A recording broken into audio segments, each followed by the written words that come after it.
Salut à tous, c'est Gabriel pour Fun Android. On se retrouve pour un test vidéo du Sony Xperia Z3. C'est le dernier téléphone haut de gamme de chez Sony et on va commencer avec le design de l'appareil. Donc si vous connaissez déjà un petit peu le précédent Z2, vous allez voir que les changements au niveau du design ne sont pas énormes. Sur la façade avant, on remarque des bordures d'écran un petit peu plus fines. On a toujours les haut-parleurs frontaux, un ici et un juste en dessous. À côté du logo Sony, la caméra frontale et les différents capteurs. Les boutons tactiles de contrôle sont toujours directement sur l'écran ici. Lorsqu'on retourne le téléphone, on remarque que Sony conserve toujours son fameux design avec un dos en verre. Donc là, c'est la version blanche, mais le téléphone existe en plusieurs couleurs. On a encore la lentille G-Lens et le capteur qui fait 20,7 mégapixels avec son flash LED juste en dessous. Si on regarde sur les tranches, on a un cadre en aluminium. Donc vous pouvez le voir, les bordures sont un petit peu plus arrondies qu'auparavant. Donc sur cette tranche droite, on a le bouton ici d'allumage, de mise en veille, etc. Le bouton de contrôle du volume. Ici, le bouton pour prendre des photos. Donc vous pouvez toujours bien sûr les prendre sur l'écran, mais également ici, c'est notamment pratique lorsque vous voulez capturer des clichés sous l'eau, le téléphone étant parfaitement étanche. Et enfin ici une seule trappe qui regroupe à la fois l'emplacement pour la carte micro SD si vous voulez étendre la mémoire de stockage, mais également l'emplacement pour la carte nano SIM. On n'est plus sur de la micro SIM, on est sur de la nano SIM. Attention si jamais vous n'en avez pas une et que vous voulez acheter ce Z3.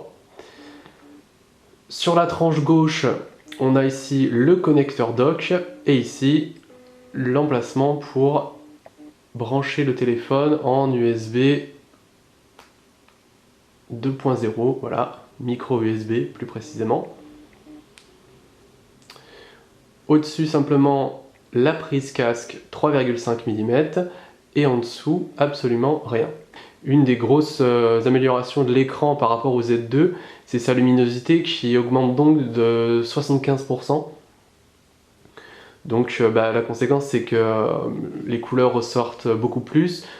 C'est très agréable de l'utiliser en extérieur, il n'y a aucun problème, dans des conditions de forte luminosité, tout est parfaitement lisible.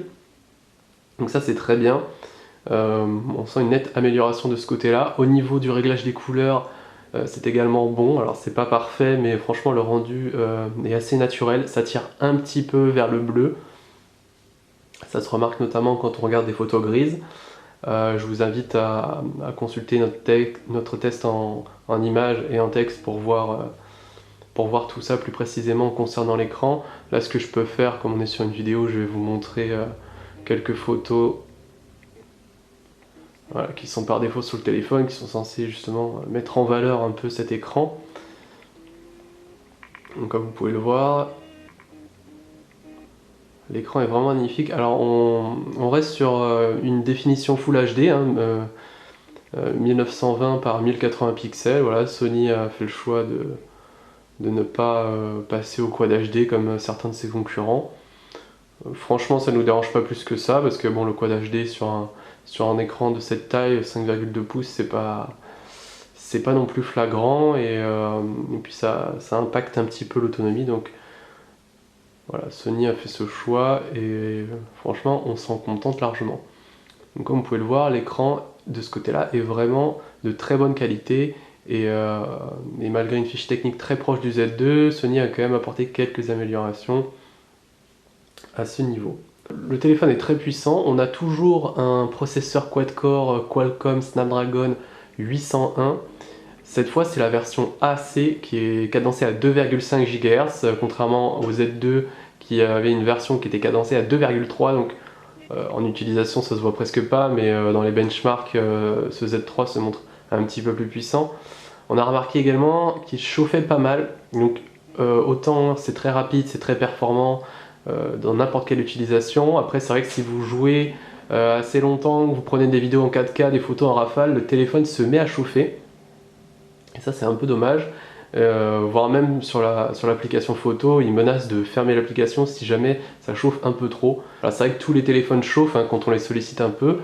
un peu trop, mais là voilà, moi ça m'a un peu gêné, ça m'a un peu surpris car c'est arrivé quand même assez vite. Au niveau des applications, on est sur du Android 4.4 KitKat avec l'interface Sony. Là encore, pas d'énormes changements par rapport au Z2, donc on a toujours les différents bureaux, la personnalisation avec les widgets, les applis, les fonds d'écran, etc. Sony met toujours en avant ses différentes apps donc très connues, Walkman, Album, Film et PlayStation, on va revenir dessus dans quelques instants. Je vous montre juste avant le multitâche, donc vous appuyez ici, on a toutes les applications en cours d'exécution, on appuie dessus pour y retourner rapidement, ou on fait comme ça pour les fermer, ou on appuie là pour tout fermer d'un coup.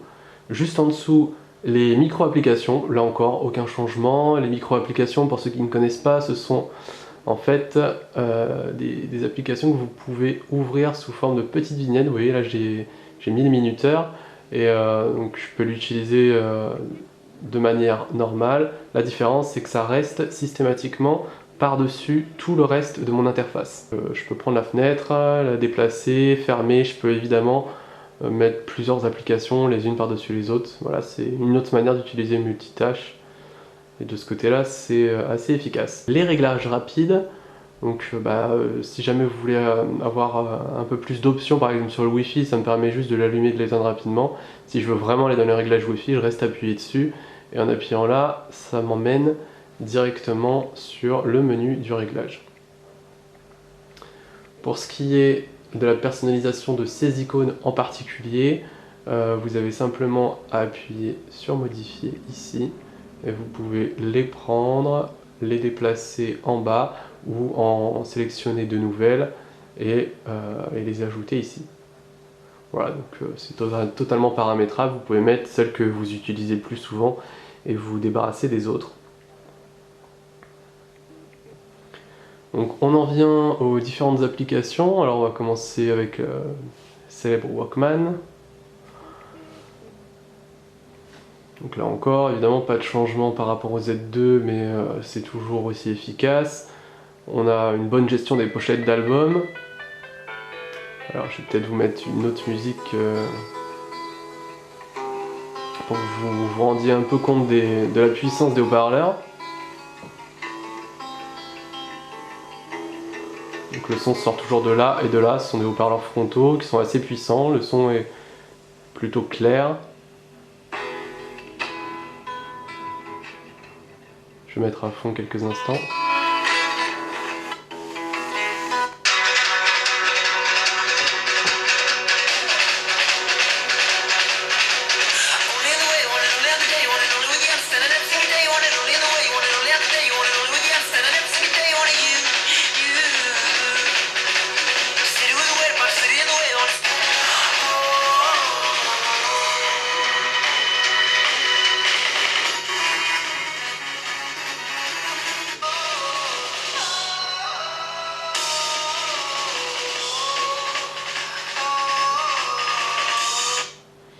Donc, vous voyez, le son est assez bon, assez puissant. Alors évidemment, quand on met à fond, ça commence un peu à saturer, hein. Ça c'est... Voilà, ça arrive souvent, mais ça peut largement servir de petite enceinte d'appoint quand vous êtes au bureau, en déplacement, il n'y a pas de souci. Alors j'ai testé avec des écouteurs, donc des écouteurs intra. Le son est également bon. Le truc, c'est qu'on aurait aimé que Sony mette par défaut dans la boîte ces fameux écouteurs avec réduction de bruit. Malheureusement, c'est pas le cas. Vous devrez débourser 60-70 € je crois pour vous les procurer, donc ça c'est un peu dommage parce qu'ils sont bons et assez efficaces. On aurait aimé les trouver par défaut dans le packaging, surtout que le téléphone, je crois qu'il est vendu au départ lors du lancement dans les 670 € prix conseillé, donc voilà, les écouteurs ça aurait pas été du luxe. Donc voilà, vous pouvez le voir, les pochettes d'albums sont très bien gérées, l'interface est vraiment léchée. On a donc les musiques que vous avez mis vous-même, mais aussi les services Sony avec la Music Unlimited. Donc ça c'est le service de musique en ligne de chez Sony. Voilà, ils vous invitent à créer un compte pour acheter de la musique directement via l'application. C'est quelque chose qu'on retrouve également sur les autres apps. Par exemple, si je vais dans le film, donc il y aura les vidéos par défaut sur le téléphone, celles que moi j'ai ajoutées, mais je pourrais également accéder à l'application Video Unlimited, voilà, qui est ici et qui met encore en avant le store avec les différentes apps. Donc bon, là je me suis pas connecté au Wi-Fi, mais voilà, dans l'esprit c'est ça, et je peux vous dire que c'est pas la seule application installée par Sony sur ce téléphone. Alors il y en a certaines qui sont pratiques, vous voyez, ça c'est toutes les applications estampillées Sony. Donc on a les classiques, les 4 que je viens de vous citer, on a le Track ID qui permet de reconnaître les musiques, c'est un Shazam-like, le Movie Creator pour faire rapidement des petites vidéos et les envoyer sur les réseaux sociaux, une application ici là qui sert de télécommande et de programme télé, Social Life, Smart Connect, donc qui vous permet de choisir le comportement que votre téléphone doit adopter lorsque vous vous connectez à un autre appareil, c'est-à-dire choisir par exemple d'ouvrir l'application musique lorsque vous mettez les écouteurs, ou ça marche aussi pour la télévision, enfin tous les appareils qui peuvent se connecter sans fil ou avec fil. On a un système de sauvegarde ici pour vos contacts, tous les contenus de votre téléphone, etc. Vous voyez, c'est vraiment très complet, voire même peut-être trop complet, ça dépend voilà, si vous aimez ou pas avoir plein de logiciels. Je sais que ça plaît pas à certains qu'il y ait beaucoup d'applications par défaut. Ça sera à vous de voir. Dans les autres applications installées, on a la radio FM qui fonctionne uniquement lorsque vous branchez des écouteurs. Ça c'est bien qu'il y ait la radio FM quand même.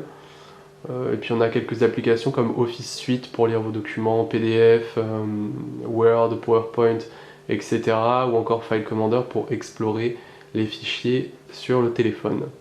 L'application Album regroupe toutes vos photos, de celles que vous avez prises avec l'appareil en passant par les captures d'écran, celles que Sony a mis dessus, ou même celles de vos comptes en ligne. Vous voyez, je peux synchroniser avec Facebook, Picasa et Flickr, donc c'est pas mal si jamais vous voulez vraiment tout avoir sur votre téléphone. La galerie fonctionne toujours de la même manière, comme ça vous pincez pour agrandir les photos, et on peut également dézoomer pour avoir plein de petites vignettes. Et là encore une fois, on a Play Memories Online, qui est le service de sauvegarde de photos en ligne de chez Sony, qui est mis en avant. Et enfin l'application PlayStation, donc si ce n'est l'application qu'on connaît déjà, voilà, où vous connectez, et puis vous avez accès à vos amis, au store, tout ça, si vous voulez acheter des jeux sur votre PS4, PS3, PS Vita. Mais une des plus grosses nouveautés qu'a mis en avant Sony, et qui d'ailleurs n'est pas encore disponible à l'heure où je fais ce test, mais qui a l'air vraiment prometteur, c'est la connexion à la PS4, vous voyez ici là, pour faire du remote play. En fait le principe est simple, vous allumez votre PS4, vous jouez sur votre télé, et vous pouvez choisir sans fil de faire tourner le jeu de la PS4 directement sur l'écran de votre Xperia Z3. Donc vous pourrez y jouer par exemple en branchant une manette PS4 et une manette PS4 en dessous, et en mettant directement ici votre écran, et vous jouerez à vos jeux PS4 par exemple dans votre chambre alors que la console tourne dans le salon. Donc ça c'est assez pratique, ça fonctionnera également sur le Z3 Compact et sur la nouvelle Xperia Z3 tablette. On espère également que c'est une fonctionnalité qui va arriver très vite sur le Z2, parce que les caractéristiques techniques sont tellement proches, il n'y a vraiment aucune raison que ça ne fonctionne pas sur le Z2, et on espère que Sony va pas s'en servir comme argument voilà, très important pour mettre en avant son Z3 et délaisser le Z2, ou alors proposer la fonctionnalité 6 mois plus tard. Ça serait vraiment dommage. Je continuerai sur l'appareil photo. Donc l'appareil photo s'améliore également. On a toujours ce capteur de 20,7 mégapixels. Il s'améliore, alors non pas au niveau des modes photo, voilà, qui sont toujours les mêmes, les classiques, très complet hein, d'ailleurs, il n'y a pas grand chose à redire là-dessus. Donc par exemple le mode floutage d'arrière-plan, le time shift vidéo pour faire des ralentis, vous pouvez filmer en Full HD mais également en 4K, donc là c'est pareil, ça marche bien mais attention à la chauffe. Le stabilisateur de vidéo également très bon, ça tremble pas trop quand on prend des vidéos. Les effets créatifs, la réalité augmentée, enfin bon, voilà, je vous en passe et des meilleurs. Par défaut, l'appareil photo et le mode automatique de l'appareil photo vous donne accès à 8 mégapixels. Donc les photos sont quand même très bonnes. L'intérêt du 8 mégapixels, c'est que comme ça, vous pouvez, malgré que le capteur en fasse 20, vous pouvez zoomer sans perdre trop en qualité, donc ça c'est bon. Les ISO augmentent également. Là on est à plus de... On est à 12 800 ISO je crois en mode automatique, donc ça permet quand la luminosité baisse un peu de quand même proposer des images un peu plus claires, un peu plus nettes, ça améliore vraiment le rendu. Le problème c'est que si vous passez en mode manuel pour justement avoir, là je suis en 8 mégapixels, pour accéder au mode 20,7 mégapixels, quand vous faites ça, les ISO sont malheureusement bloqués à 800. Donc ça c'est vraiment dommage. Donc en fait vous serez obligé de faire des concessions, quoi. Soit vous avez vos photos de 20 mégapixels avec des ISO qui sont un peu plafonnés. Enfin, c'est dommage parce que sur un mode manuel on aimerait pouvoir justement jouer avec toutes ces options. Donc si vous voulez la sensibilité ISO maximum, vous serez obligé de passer par le mode automatique. Et je terminerai avec un mot sur l'autonomie. Donc en effet, la batterie fait 3100 mAh, c'est 100 mAh de moins que sur le Z2. L'autonomie n'est pourtant pas moins bonne, voilà, je dirais qu'elle est équivalente, voire même un peu meilleure. Vous serez capable de tenir une journée et demie en moyenne avec ce Z3. Si vous êtes du genre à beaucoup jouer, beaucoup regarder des vidéos, à pas mal le solliciter, ça sera une journée. En revanche, si vous êtes prudent, vous pourrez tenir, je pense, 2 jours assez facilement. Donc ça c'est un bon point. L'autonomie est très bonne de ce côté-là. Et attention donc par contre à la luminosité maximum, hein. C'est vrai que bon, c'est vraiment un atout pour cet écran, par contre ça vous consommera de la batterie évidemment beaucoup plus rapidement. Donc voilà, c'était un petit test rapide du Sony Xperia Z3, j'espère que ça vous a plu. Si vous voulez plus de détails sur les applications, les benchmarks, la qualité des photos prises avec le téléphone, etc., je vous invite à consulter directement notre test sur Phone Android. Si vous avez des questions, vous pouvez les poser, n'hésitez pas à le poser sur les vidéos, j'y répondrai également. Abonnez-vous à la chaîne YouTube si vous voulez voir les prochains tests réalisés par nos soins. Et merci à tous et je vous dis à très bientôt sur Phone Android. Salut à tous.